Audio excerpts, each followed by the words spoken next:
The first thing I noticed when I walked into Fletcher's Antiques wasn't the musty smell of old wood and forgotten memories, or the dim lighting that made everything look like it was underwater. It wasn't even the way the floorboards creaked with each step, announcing my presence to the shadowy corners where price tags dangled from objects I couldn't quite identify. It was the music box. It sat on a small table near the front window, catching the late afternoon sunlight in a way that made the brass inlay on its lid gleam like gold. The box itself was maybe 8 inches square, made of dark wood that looked hand-carved, with intricate scrollwork around the edges and a small winding key on the side. But what drew me to it wasn't its craftsmanship, it was the melody. The thing was playing by itself. I stood there listening to the delicate, crystalline notes of what sounded like a lullaby, though I couldn't place the tune. The melody was hauntingly beautiful, but there was something off about it, something that made the hair on my arms stand up. It was like hearing a familiar song played in a minor key, comforting and unsettling at the same time. Beautiful piece, isn't it? I turned to find an elderly man watching me from behind the shop's counter. He was thin and sharp-featured, with silver hair combed back from a high forehead and eyes that seemed older than the rest of him. He wore a cardigan that had probably been expensive once, but now showed its age in frayed cuffs and small holes where moths had been at work. "It's playing by itself," I said. "Music boxes sometimes do that when they're wound tight. The mechanism can release slowly over time." He emerged from behind the counter, moving with the careful gait of someone whose joints had been complaining for years.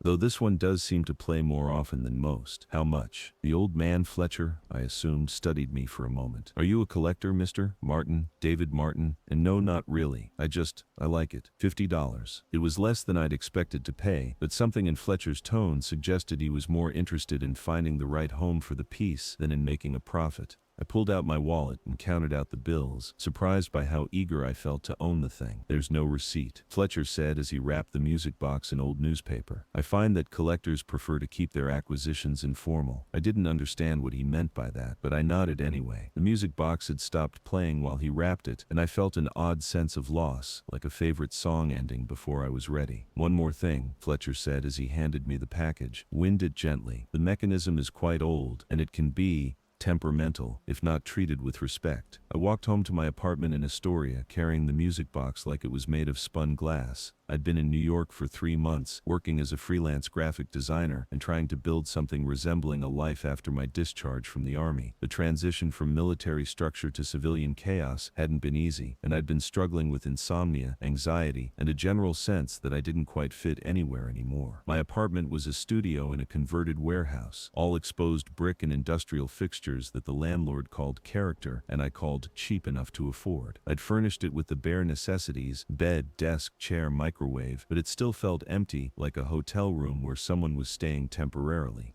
I set the music box on my desk and unwrapped it carefully. In the harsh LED lighting of my apartment, it looked less magical than it had in the antique shop, but it was still beautiful. The wood was darker than I'd remembered, almost black, and the brass inlay showed signs of age and handling. Someone had loved this thing once, had wound it regularly and listened to its melody. I turned the small key clockwise, feeling the resistance of the internal mechanism. When I released it, the music began immediately, that same haunting lullaby that had drawn me to it in the first place. But now, in the quiet of my apartment, I could hear something I'd missed before. Beneath the melody, almost too faint to detect, was another sound, like voices whispering in harmony with the music. Words I couldn't quite make out, but that seemed familiar somehow. I listened until the music wound down and stopped, then sat staring at the box for a long time. It was probably just the acoustics of my apartment, or my imagination filling in gaps in an old mechanism, but part of me wanted to wind it again, to listen more carefully, to try to understand what those whispered voices were saying. Instead, I forced myself to turn away and focus on work. I had a logo design due the next morning for a coffee shop in Brooklyn, and I'd been putting it off for days. But every few minutes, my attention would drift back to the music box, sitting silent on my desk like it was waiting for something. I worked until almost midnight, then fell into bed exhausted. For the first time in weeks, I slept through the night without nightmares about improvised explosive devices or the sound of mortars falling in the distance. When I woke up, I felt more rested than I had since coming home from deployment.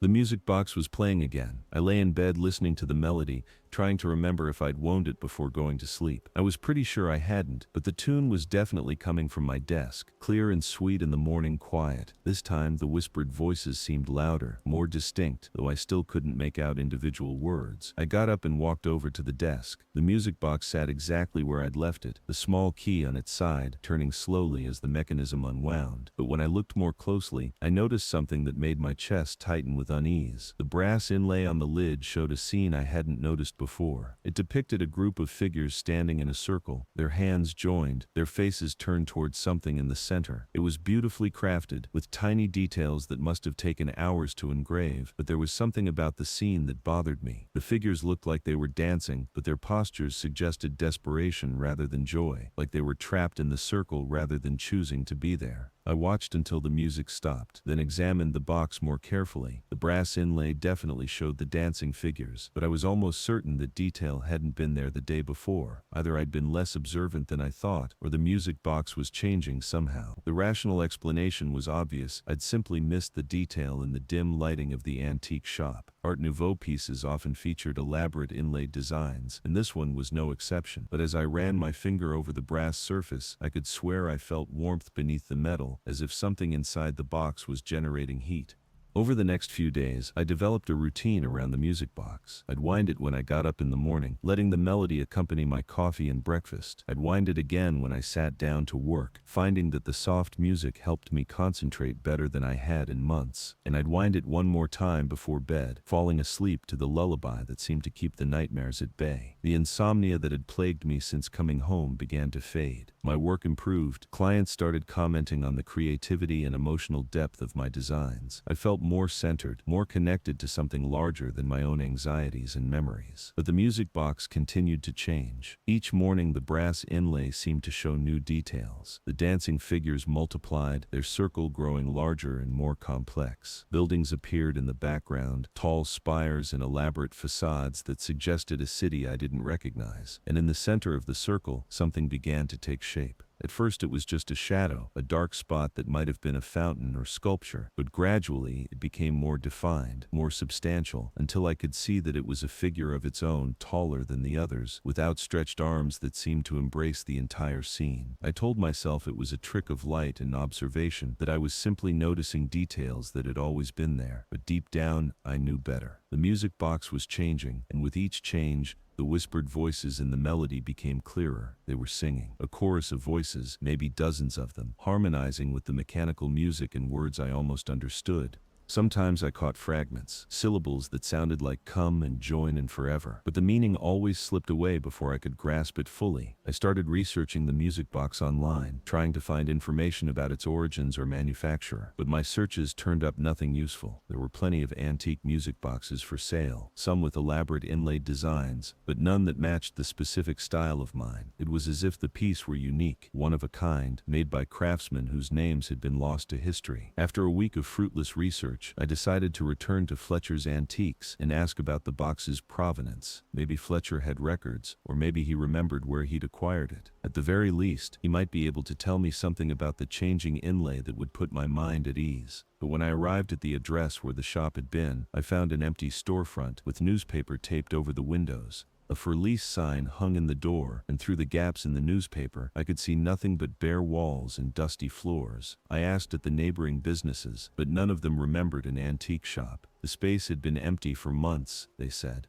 maybe years. One woman thought it might have been a coffee shop once, or maybe a dry cleaner, but she couldn't be sure. Standing on the sidewalk outside the empty storefront, I felt the first real chill of fear. I'd bought the music box less than 2 weeks ago, had spoken to Fletcher face to face, had counted out $50 in cash. The shop had been real, full of furniture and objects, and the accumulated dust of decades. But now it was gone, as if it had never existed at all. I walked home in a daze, the music box sitting silent in my apartment, like evidence of something I couldn't explain. When I wound it that evening, the melody sounded different, sadder somehow, more urgent. and the voices in the background were definitely clearer. I could make out individual words now, fragments of a song that seemed to be calling to me directly. "David," they whispered. "Come home, David. Come join the dance." I jerked my hand back from the box as if it had burned me. The music continued playing, but now I could hear my name woven throughout the melody, repeated by dozens of voices in perfect harmony. It should have been beautiful. Instead, it was terrifying. I grabbed the music box and shoved it into my bedroom closet, slamming the door shut. But I could still hear the music through the thin walls, muffled but persistent. And underneath it, the voices continued their gentle chorus. "David, David, come home to us, David." I spent the night on my couch as far from the closet as my small apartment would allow. But even there, I could hear the melody calling to me, and when I finally fell asleep near dawn, my dreams were filled with dancing figures and city spires and a tall shadow with outstretched arms. When I woke up, the music had stopped, but my apartment felt different, smaller somehow, as if the walls had moved closer together during the night. And there was a smell in the air, something sweet and organic, like flowers left too long in a vase. I opened the closet door cautiously, half expecting to find the music box gone or changed in some dramatic way, but it sat exactly where I'd left it, silent and innocent looking in the dim light of the closet.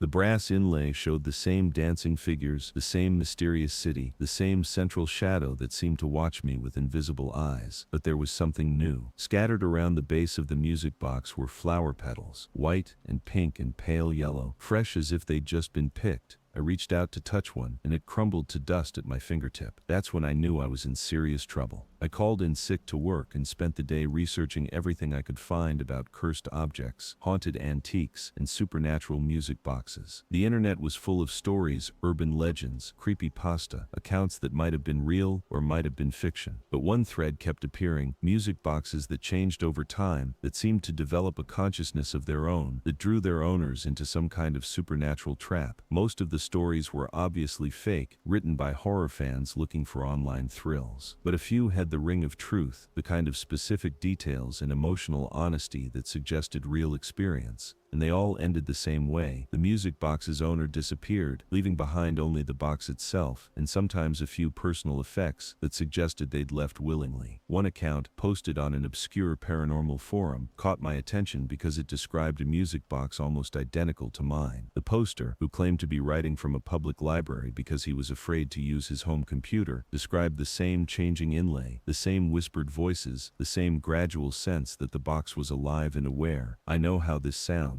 he'd written, "but I think the music box is some kind of gateway. The figures in the inlay aren't decorations. They're real people who've been trapped inside somehow. And the tall figure in the center is whatever's keeping them there. It wants to add me to the collection, and I don't think I can resist much longer. The music is so beautiful, and the voices are so welcoming. They promise rest, peace, an end to all the loneliness and confusion. Part of me wants to give in." The post was dated 3 months ago. There were no follow-up messages from the same user. I spent the evening walking around Queens, trying to clear my head and figure out what to do. The rational part of my mind insisted that I was having some kind of breakdown, that the stress of civilian life had finally caught up with me, and I was experiencing elaborate hallucinations. The music box was probably just an antique with a sticky mechanism, and an overactive imagination was filling in the rest. But I'd seen the flower petals. I'd heard my name in the whispered chorus, and deep down I could feel something tugging at my consciousness, a gentle but persistent pull toward the closet where the music box waited. When I got home, I found my apartment door standing open. I'd locked it when I left. I was sure of that. Military training had made me paranoid about security, and I checked locks twice as a matter of habit. But now the door was open just wide enough for someone to slip through, and warm air drifted out into the hallway. I approached carefully, listening for sounds of movement inside. But my apartment was silent, except for one thing: the faint sound of music coming from the bedroom closet. The music box was playing again, though I hadn't wound it, and this time the melody was different. More complex, more layered, as if multiple music boxes were playing in harmony. The voices were clearer too, no longer whispers but a full chorus of people singing words I could finally understand. "Welcome home, David. Welcome to the dance. Take your place in the circle. Join us in the music. Rest in the beauty. Sleep in the song." I walked to the closet like I was in a trance, drawn by the melody and the promise of peace it offered. The music box sat on the closet floor, its lid open now to reveal the delicate brass figures inside that turned and danced to the rhythm of the song. But these weren't mechanical figures. They were moving with fluid grace, box, with individual personality, like tiny people who happened to be made of metal, and in the center of their circle stood the tall figure I'd seen in the inlay, no longer a shadow but clearly defined. It was beautiful in an inhuman way, with features that seemed to shift between male and female, young and old, familiar and alien. Its arms were outstretched in welcome, and its voice rose above the chorus with words meant specifically for me. David Martin, soldier, artist, lonely soul. You've carried enough pain, you've fought enough battles. Come join us in eternal rest. Come dance with us in the music that never ends. Part of me wanted to reach for the box, to touch the dancing figures and let whatever magic they represented take me away from the complications and disappointments of ordinary life. The promise of peace was so tempting, especially after months of insomnia and anxiety and the constant feeling that I didn't belong anywhere. But another part of me, the part that had kept me alive through 2 deployments in Afghanistan, recognized the trap for what it was. This wasn't peace, it was surrender. And surrender meant death, even if it came wrapped in beautiful music and promises of eternal rest.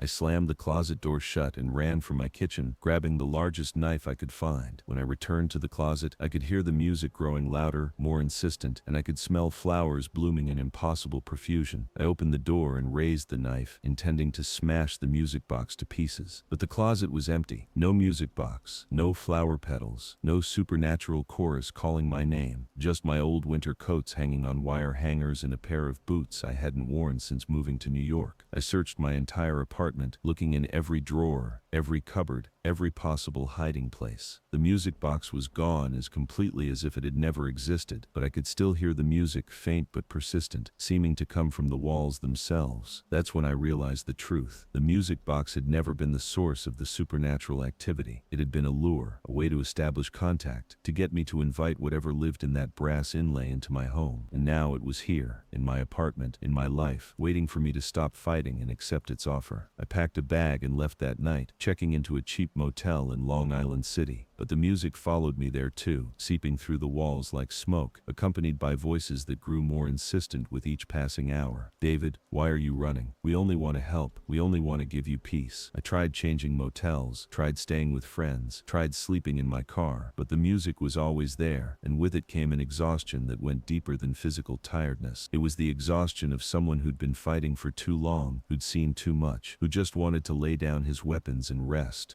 By the 3rd day, I was seriously considering giving in. The music was beautiful, after all. The voices were kind, and the promise of eternal peace was more tempting than I wanted to admit. That's when I met Dr. Elena Vasquez. I was sitting in a 24-hour diner in Astoria, drinking my 4th cup of coffee and trying to stay awake, when a woman in her 50s approached my table. She had gray-streaked black hair pulled back in a practical ponytail, and the kind of intelligent eyes that missed nothing. "David Martin?" she asked. I looked up, immediately suspicious. "Who's asking?" "Dr. Elena Vasquez. I'm an anthropologist at NYU, and I specialize in cultural artifacts with unusual properties." She gestured to the empty seat across from me. "May I sit? I think we need to talk." "About what?" "About the music box you bought from Fletcher's Antiques 2 weeks ago." I stared at her for a long moment, trying to decide if she was real or another hallucination brought on by sleep deprivation and supernatural harassment. "Fletcher's Antiques doesn't exist." I checked. "It exists, Doctor," Vasquez said, settling into the seat without waiting for permission. "Just not in the way you're thinking. Fletcher's shop appears when certain objects need to find new owners. The shop is real while you're there, but it fades away once the transaction is complete. That's impossible. So is a music box that plays itself and calls your name. Yet here we are." She pulled out a tablet and showed me a photograph of a music box that looked exactly like the one I'd bought. "This is the Orpheus box, created in Prague in 1847 by a craftsman named Johannes Kleiner. It's been appearing and disappearing for over a century, finding new owners when the previous ones complete their journey." I studied the photograph, my hands shaking slightly. "What kind of journey?" "The kind that ends with the owner joining the eternal dance. Kleiner made the box as a way to preserve the souls of people who died in a cholera epidemic that swept through Prague. He thought he was creating a memorial, a way to honor the dead. Instead, he created a trap." Dr. Vasquez swiped to another image, a historical document covered in cramped handwriting. Kleiner's journal describes the process. "The souls of the dead are drawn into the box's brass inlay, where they exist in a kind of limbo, dancing to music that never stops. They're not really alive, but they're not dead either, and they're desperate for company, so they call to new people, try to convince them to join the dance." Exactly. The box appears to people who are vulnerable, isolated, depressed, dealing with trauma or loss. People who might be tempted by the promise promise of eternal peace. I thought about my own situation when I'd found the box, newly discharged from the army, struggling with civilian life, dealing with insomnia and anxiety. I'd been exactly the kind of person the box was designed to attract. How do you know all this? I asked. Because I've been tracking the box for 15 years. My brother bought it from Fletcher's shop in 2008. He disappeared 3 days later, leaving behind only a few flower petals and a note saying he'd found somewhere he belonged. Dr. Vasquez's voice remained steady, but I could see the pain in her eyes. I've been trying to find a way to break the curse ever since. And have you found a way? Maybe. The box feeds on despair, on the desire to escape from life's difficulties.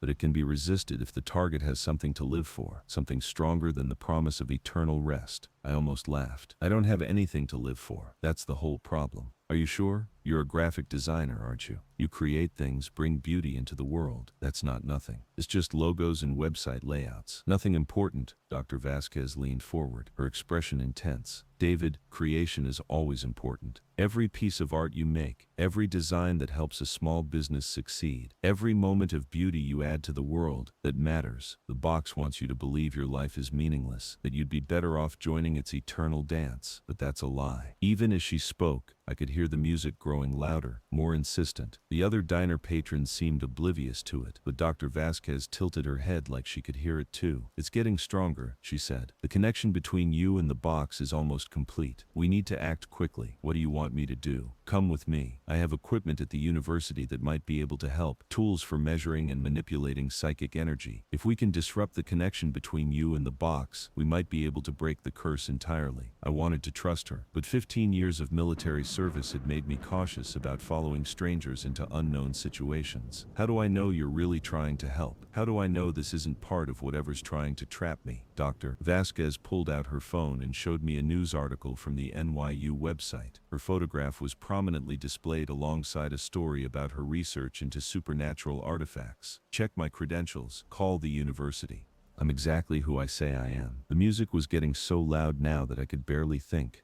Other customers in the diner were starting to look around in confusion, as if they could almost hear something but couldn't quite identify what it was. We need to go, Dr. Vasquez said urgently, before the manifestation becomes too strong to resist. I followed her out of the diner and into her car, a practical Honda Civic that smelled of coffee and old books. As we drove toward Manhattan, she explained her theory about how the box worked. The souls trapped inside aren't evil, she said, navigating through Queens traffic with practiced ease. They're just lonely and desperate. They've been dancing for decades or centuries, and they want someone to share their burden. In their minds, they're offering you a gift, eternal companionship, freedom from pain and worry. But it's not really freedom, is it? No, it's just another kind of prison. She glanced at me as we crossed the Queensboro Bridge. The key is to remember that you have choices. The box can only take what you willingly give it. The NYU Anthropology building was mostly empty at this hour, but Dr. Vasquez had a key and led me through darkened hallways to a research lab. The space was cluttered with artifacts from around the world, masks, statues, jewelry, weapons, all tagged and cataloged with academic precision. Most of these are perfectly ordinary, she explained, leading me to a workbench covered with electronic equipment, but about 10% show signs of genuine supernatural activity. That's what I specialize in, understanding how consciousness can become attached to physical objects. She began setting up what looked like a combination of metal detectors, EMF readers, and devices I didn't recognize.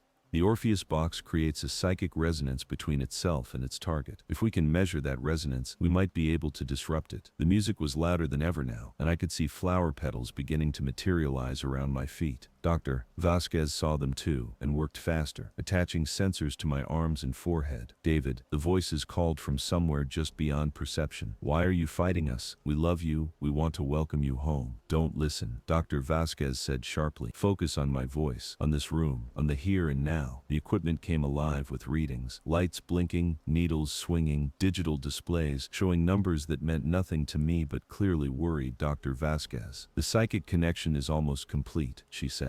I need you to think about something that anchors you to this world, something that makes your life worth living. I tried to think of family, friends, career aspirations, anything that might give my existence meaning. But the music was so beautiful, and the promise of peace so tempting, that I couldn't hold on to any positive thoughts. I don't have anything, I said, feeling tears start to run down my cheeks. There's nothing keeping me here. Then create something, Dr. Vasquez said urgently. You're an artist, David. Create something beautiful, something that only you can make. She pressed a pencil into my hand and pointed to a blank piece of paper on the workbench. Draw, paint, design, make something new. My hand moved almost without conscious thought, sketching lines and shapes that seemed to flow directly from my subconscious. The music tried to distract me, the voices tried to call me away, but the act of creation required a kind of focus that pushed everything else into the background. I drew a city, not the dark spires I'd seen in the music box's inlay, but a bright, modern metropolis full of life and possibility. I drew people walking through parks, children playing in fountains, artists displaying their work on street corners. I drew hope made manifest in lines and shadows. As I worked, the supernatural music began to fade. The flower petals around my feet withered and crumbled. The voices that had been calling my name grew fainter and more distant.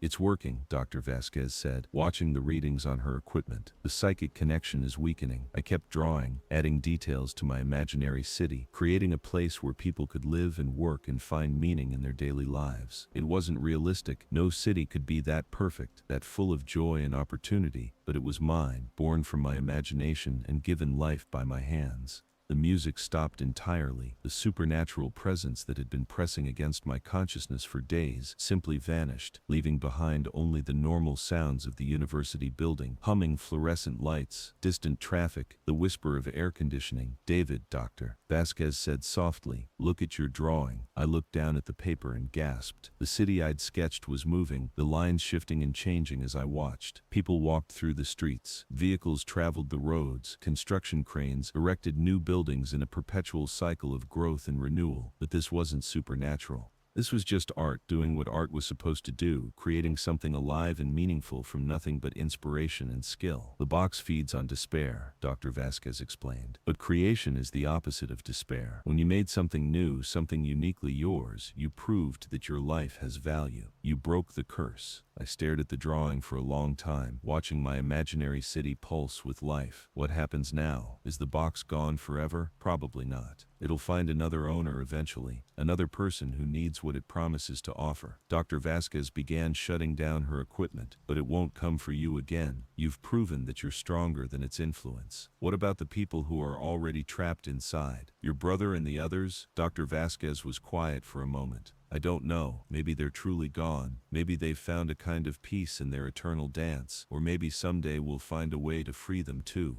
But that's a problem for another day. I left the university lab with a sense of lightness I hadn't felt in months. The drawing stayed with Dr. Vasquez. She wanted to study it, to understand how the act of creation had disrupted the supernatural connection. But I carried the memory of making it, the feeling of bringing something new and beautiful into existence. Over the next few weeks, I threw myself into my work with renewed energy. The designs I created were more vivid, more emotionally resonant than anything I'd done before. Clients started recommending me to other businesses, and I found myself building the kind of career I'd only dreamed about. I also started volunteering at a local veterans center, helping other former soldiers adjust to civilian life. It wasn't much, just someone to talk to, someone who understood the particular challenges of leaving military structure behind. But it felt meaningful in a way that pure artistic work couldn't match. 6 months later, I got a call from Dr. Vasquez. She'd been contacted by another person who'd encountered the Orpheus box, a young woman from Seattle who was experiencing the same supernatural courtship I'd gone through. Dr. Vasquez wanted to know if I'd be willing to help, to share my experience and maybe offer guidance. I said yes without hesitation. The woman's name was Sarah Chen, and she was a photographer struggling with depression after losing her job at a magazine. She'd bought the music box from Fletcher's Antiques 3 days earlier and was already hearing voices calling her name. When we spoke on the phone, I could hear the same exhaustion in her voice that I'd felt during my darkest moments. The music is so beautiful, she said, and the voices are so kind. They understand how tired I am, how much I want everything to just stop. I know, I told her. I felt the same way. But Sarah, you're a photographer. You create images that help people see the world in new ways. That's not nothing, that's everything. Dr. Vasquez and I flew to Seattle the next day. We found Sarah in a hotel room, surrounded by wilted flower petals and the sound of ethereal music that only she could fully hear. But when we convinced her to pick up her camera and start shooting portraits of Dr. Vasquez and me, images of the hotel room, anything that required her to focus on the act of creation, the supernatural influence began to weaken. It took longer than my experience had, and for a while I wasn't sure we'd be successful.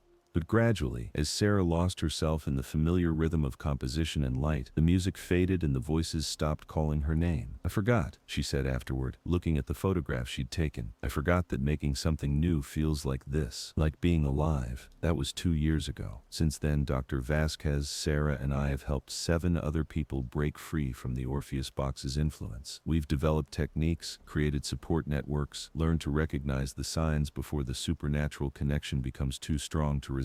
The box itself continues to circulate, appearing in Fletcher's impossible antique shop whenever it needs a new target. We haven't figured out how to destroy it or free the souls trapped inside, but we've saved everyone who's reached out for help, and maybe that's enough. Maybe the point isn't to solve every supernatural mystery or right every cosmic wrong. Maybe it's just to help people remember that their lives have value, that creation is stronger than despair, that there's always something worth fighting for if you're willing to make it yourself. I still have the drawing I made that night in Dr. Vasquez's lab. I keep it framed on my desk, and sometimes when I'm struggling with a particularly difficult design problem, I look at my impossible city and remember what it felt like to create something from nothing. The figures in the drawing still move occasionally, still live their tiny lives in the streets and buildings I imagined for them. It reminds me that art isn't just decoration or commerce or self-expression. Sometimes it's literally a matter of life and death. Sometimes, the act of making something beautiful is the only thing standing between you and the darkness that wants to drag you down. The music box is still out there, still calling to lonely souls who think they have nothing left to live for. But now it has competition. Now there are people like Sarah and me and Dr. Vasquez. People who understand that creation is hope made manifest, that every act of making something new is a victory against despair. If you ever find yourself in an antique shop that feels too good to be true, if you ever hear a music box playing a melody that seems written just for you, remember what I learned in that university lab. You always have a choice. The darkness promises peace, but creation offers something better. It offers life, with all its complications and challenges and opportunities for beauty. And sometimes, life is the better choice, even when it doesn't feel like it. Especially when it doesn't feel like it. The dance they offer never ends, but it never changes either. The art you make, that's always changing, always growing, always becoming something new. The dance they offer never ends, but it never changes either. The art you make, that's always changing, always growing, always becoming something new. That's what keeps me going now. That's what kept Sarah going, and all the others we've helped since. The knowledge that every day offers a chance to create something that's never existed before, to add a small piece of beauty or meaning to the world. Last month I got a letter from someone in Portland who'd heard about our work through an online forum for people dealing with supernatural encounters. The letter was brief but urgent. "My name is Marcus Rivera, and I think I'm in serious trouble. I bought a music box 3 days ago from an antique shop that I can't find anymore. The box is playing by itself, and I'm starting to hear voices. They know my name.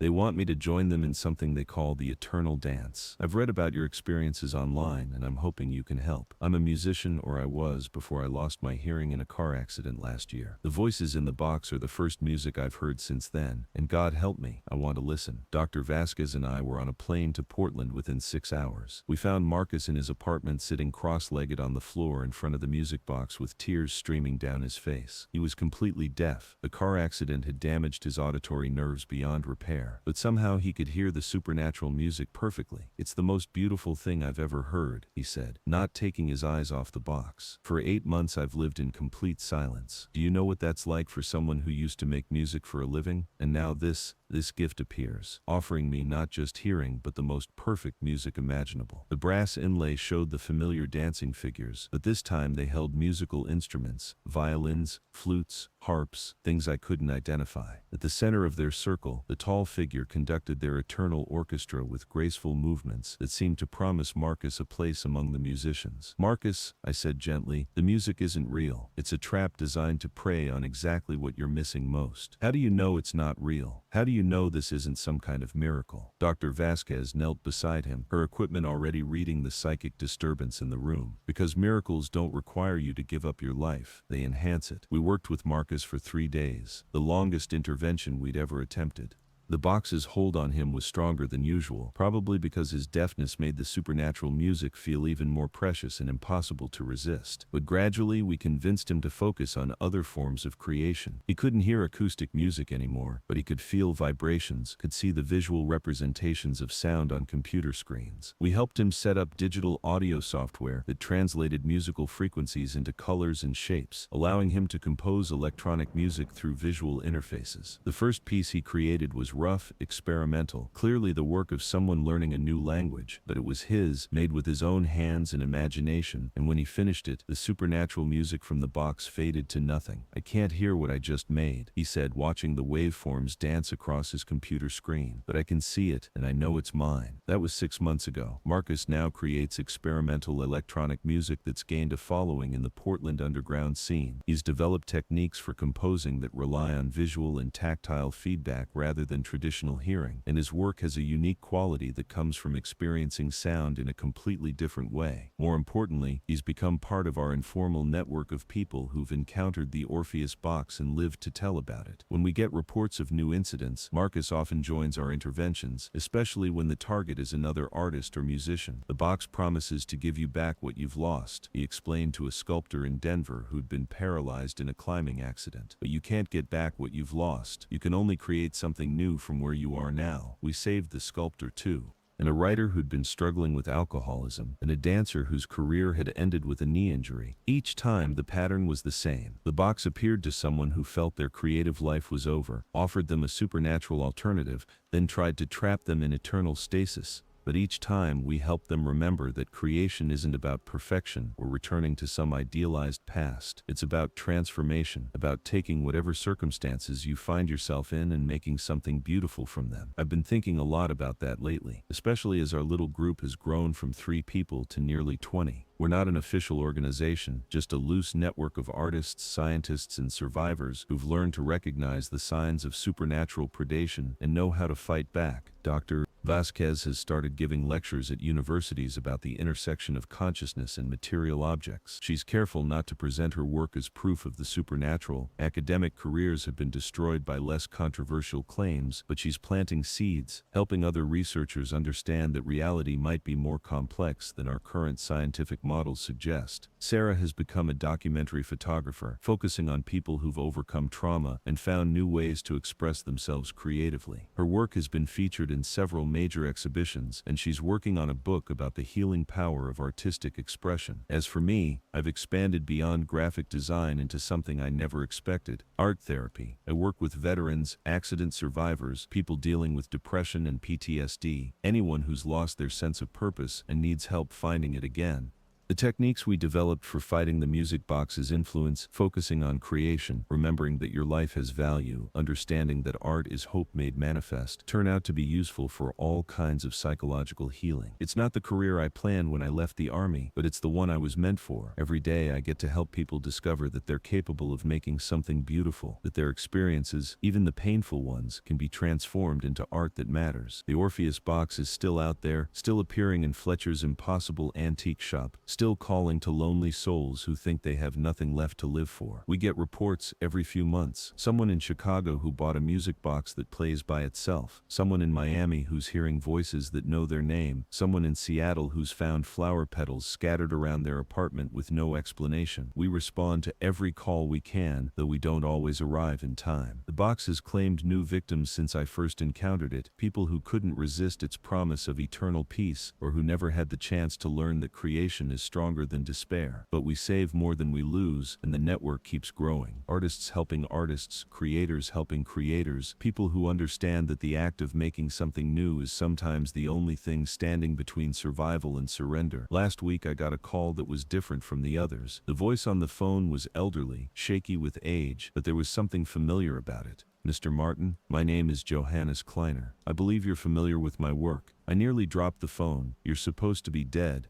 The music box was made in 1847. Time works differently when you're between worlds, the old man said. I've been trying to undo what I created for over a century, but I've never been strong enough to break the curse entirely. However, I've been watching your work and I think you and your friends might be the key. He wanted to meet, to share information that might finally allow us to destroy the box rather than just helping people escape from it. Part of me was suspicious. It could be another trap, another way for the supernatural forces to get close to our group. But another part of me was curious enough to take the risk. We're meeting next week in Philadelphia, at a location Kleiner specified. Dr. Vasquez thinks it's a terrible idea. Sarah is convinced it's a trap, and Marcus wants to come along to document whatever happens with his audio equipment. I don't know what we'll find there. Maybe Kleiner really is the original creator of the box, seeking redemption after more than a century of supernatural predation. Maybe it's a trick designed to eliminate the people who've been interfering with the box's hunting. Maybe it's something else entirely. But whatever it is, I'm going to face it. Because that's what creation is really about, not just making pretty pictures or solving design problems, but facing the unknown and finding ways to transform it into something meaningful. The music box taught me that despair is a choice, that surrender is always an option, that there's a kind of peace in giving up the fight and letting someone else take responsibility for your existence. But it also taught me that creation is a choice too. That every day offers opportunities to make something new, to add beauty or meaning or hope to the world, to prove that your life is valued by the simple act of using it to create. I chose creation, Sarah chose creation, Marcus chose creation, and so did all the others we've helped along the way. It's not always the easy choice. Creation requires effort, risk, the willingness to fail and try again. It means accepting responsibility for your own existence rather than surrendering it to something that promises eternal rest. But it's the choice that leads to life, real life, with all its complications and challenges and opportunities for growth. And that, I've learned, is always worth fighting for. The phone beside my bed starts ringing at 3:17 a.m., jolting me from dreams of impossible cities and dancing figures made of brass. I know before I answer that it's another one. Someone else who's found their way to Fletcher's Antiques. Someone else who's been tempted by the promise of eternal music. Hello? I say, already reaching for my clothes. Is this David Martin? My name is Elena Rodriguez, and I think I need your help. I bought this music box yesterday and it's been playing all night. And the voices, her voice breaks. The voices know things about me that no one should know. I'm already getting dressed, already making plans to catch the first flight to wherever she is. Because this is what I do now. This is what creation led me to. Not just making beautiful things, but helping other people remember that they're capable of making beautiful things too. The music box is patient. It's been hunting for over a century, and it can wait another century if necessary. But we're patient too, and we're growing stronger every year. Creation versus despair. Hope versus surrender. Life versus the seductive promise of eternal rest. It's not always an easy fight, but it's the only one that matters. And every time we win, every time we help someone remember that their life has value, every time we prove that creation is stronger than the darkness that wants to drag us down, well, that's a victory worth celebrating. Even at 3:17 in the morning. Especially at 3:17 in the morning. The dance they offer never changes, but the art we make is always new, and new is always better than eternal.